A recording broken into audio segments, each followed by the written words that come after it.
Hi, I'm Mayor Sean Spiller, coming to you with our January 14, 2021 weekly update. If you missed last week's weekly update, you can find it on our Facebook page, Sean M. Spiller.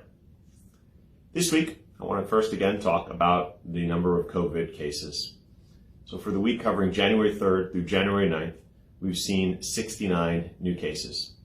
Of those, 2 of those have required hospitalization, and unfortunately, we've had 1 increase in deaths.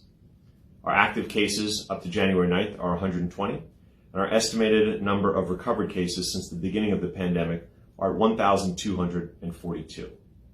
For those who need to get tested, and we encourage you to get tested if you have any symptoms, or if you're asymptomatic and have suspicions you may have been in contact with someone or otherwise, go to the Essex County website, essexcovid.org, essexcovid.org, to look at their locations. They've added a number of sites throughout the week, and you can find them there every week. For this week, the testing locations are as follows: the commuter parking garage next to the Cody Arena on January 16th, the Veterans Employee Parking Garage in Newark on the 19th, and the Essex County Department of Public Works in Cedar Grove on the 21st. Again, go to the county website to be tested. With regard to vaccinations, as of this week, there have been approximately 11,000 vaccinations completed throughout the county. As of January 7th, there have been 386 Montclair residents that have been vaccinated. As you might imagine, the limiting factor to the amount of people that can be vaccinated remains the amount of vaccine that's available. The initial shipment that the county received was 10,000 doses, which I had noted last week in our update was going to run through Saturday. They then received another 6,500 doses, and those, of course, have been scheduled with the appointments that they schedule on their website. As an order of magnitude understanding, the county is working on the infrastructure to be able to do 30,000 vaccinations per week. So again, hopefully as more and more vaccines come in, the county will be able to do more and more vaccinations of our residents. Right now, the state has issued that phase 1 is still the phase that we are in. The county, of course, works off of that state guidance. This includes unpaid persons serving in healthcare settings and others in healthcare settings, people who come in contact with patients or infectious materials, residents who staff long-term care settings, and of course the governor has also added now law enforcement officers, and starting today, he's also added individuals over 65 years of age. So again, starting today, those 65 years and older can also sign up to be vaccinated. Again, that can occur through the county website, essexcovid.org. If you're in those 1A phases, of course, you can go on and try and schedule an appointment. You click through, you see what's available, and then you schedule your time as it is available. If you have insurance, it will ask you for your insurance. I believe there's an administrative charge that's put through. If you do not have insurance, you can still sign up and there will be no charge to you. There's no charge to you as an individual to get vaccinated. Also, with regard to the vaccine, the county has set up a call line available Monday through Friday, 8 a.m. to 8 p.m., and Saturday, 8 a.m. to 5 p.m. to answer COVID-19 vaccination and testing questions. That number is 973-877-8456, 973-877-8456. For those who do sign up to get vaccinated, the site that we use for Montclair residents will be the Kmart in West Orange at 235 Prospect Avenue.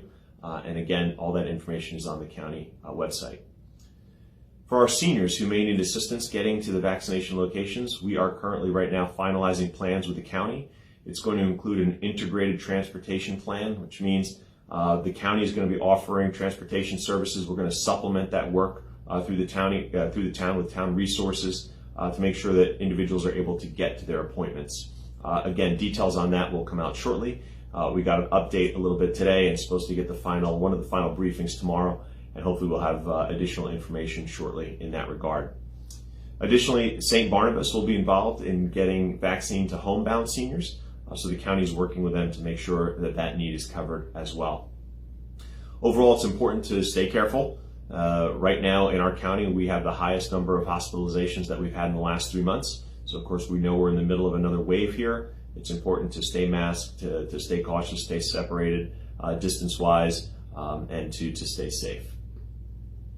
With regard to the COVID-19 task force that I put together a number of months ago, their work continues. They're doing great work. They're currently hunting down grant dollars to support the various ideas that they are coming forward with.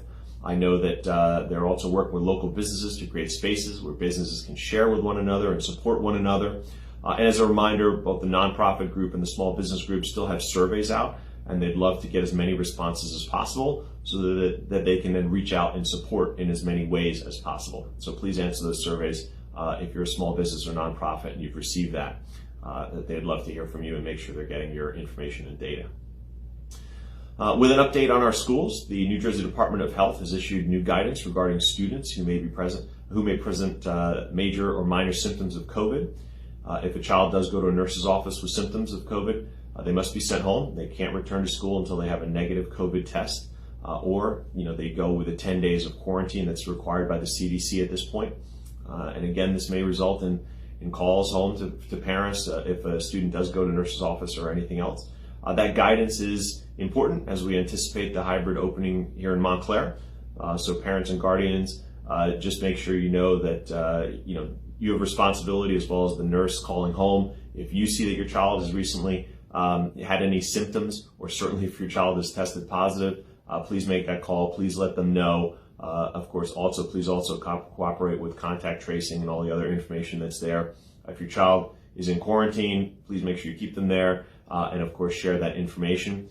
Also, as a reminder, our state has in place, if there's travel that occurs out of state, again, there's a requirement that quarantining takes place. There are exceptions in really some of our surrounding states: New York, Connecticut, Pennsylvania, and Delaware. Again, that guidance is provided by the state through their website. With regard to food service, beginning on January 25th, on Mondays and Thursdays, meals will be distributed to all elementary schools beginning 30 minutes after school dismissal for a period of 1 hour for students who are remote. Students who attend in person can pick up meals on dismissal from schools on Monday and Thursday. Middle school and high school students can pick up meals at the elementary school until they return to in-person instruction on Mondays and Thursdays, as was mentioned before. And of course, food service is available for every child, regardless of the free and reduced meal status. We want to make sure that everyone is not suffering from food insecurity as they're trying to learn. The Montclair Center bid is currently giving out a number of grants. They've been aggressive in getting grant dollars themselves and have been able to secure significant amounts. I know they're, in talking with Jason Gleason over at the bid, they're in the middle of distributing a large number of grants right now. So if you are certainly in the Montclair Center bid, be sure to reach out, connect with them, see what's available. I know that a lot of the grants they give out are first come, first served basis, so make sure you stay on their list as well. Get the information and sign up if you're eligible to receive those dollars. I want to give a quick update from the Montclair Art Museum. They have a very interesting exhibit that's being displayed. It's Maggie Mearner's, I believe, revisions Rockwell, opening February 6, 2021. As we all know, the Norman Rockwell's, very famous and familiar imagery that addresses contemporary issues, including racism, sexuality, gender roles, and so much more. That is being revisited, and Maggie Mearner's has created other pictures that really, stimulate conversation and touch on those issues again. So please be sure to head over to the museum. They have a number of the pieces outside, and of course you can take a look at those and add some commentary on those on social media, of course. So be sure to check that out and certainly engage in some of that conversation. Also want to note that at the upcoming council meeting on January 19th, I'll be providing a state of the township. You'll have information that I share out there. You can certainly sign up for that meeting, and then the information to sign up can be found on the township website, montclairnjusa.org. You can also watch the meeting online on TV 34 if you have access to channel 34, of course, or have access online. Other questions, by the way, on the virus and a lot of questions around vaccinations. If you have some and you think you'd want to hear from some of the doctors on this issue, please again go to my Facebook page. You'll find a link to a town hall that I previously done with doctors from Mountainside Hospital, where we had a conversation about many of the issues, many of the questions that you may have, again, hopefully would be answered. Additionally, We will be having another town hall, likely on Wednesday, January 27th, focusing on the need to have everyone in town vaccinated. And really, it's especially a focus on those of us who are Black and brown. As we know, this has disproportionately affected those in the community who are Black and brown, and it's important, given the longstanding suspicions, appropriately so, that we encourage everyone to get vaccinated. And so I'm going to be having a town hall on that, and certainly announcing some big guests and some others in town to make sure that we're talking about this issue, making sure people are aware of the importance and understand that it is safe and everyone should be getting the vaccine. For that and for any other questions, you can always shoot me an email at questions@seanspiller.com, questions@seanspiller.com. And as we announce the information for the upcoming town hall, you can send questions for that town hall, again, to questions@seanspiller.com. Additionally, any updates that you want to share from our nonprofits or others, you can share that through the COVID task force, or again, you can send them to me at questions@seanspiller.com with the subject line update from your organization, and I'll be sure to feature them in our weekly updates. So again, that's the information for this week, again, ending January 14th, and I will be seeing you again as we come to you next week with our Mayor's Update. Thanks so much, and have a great day.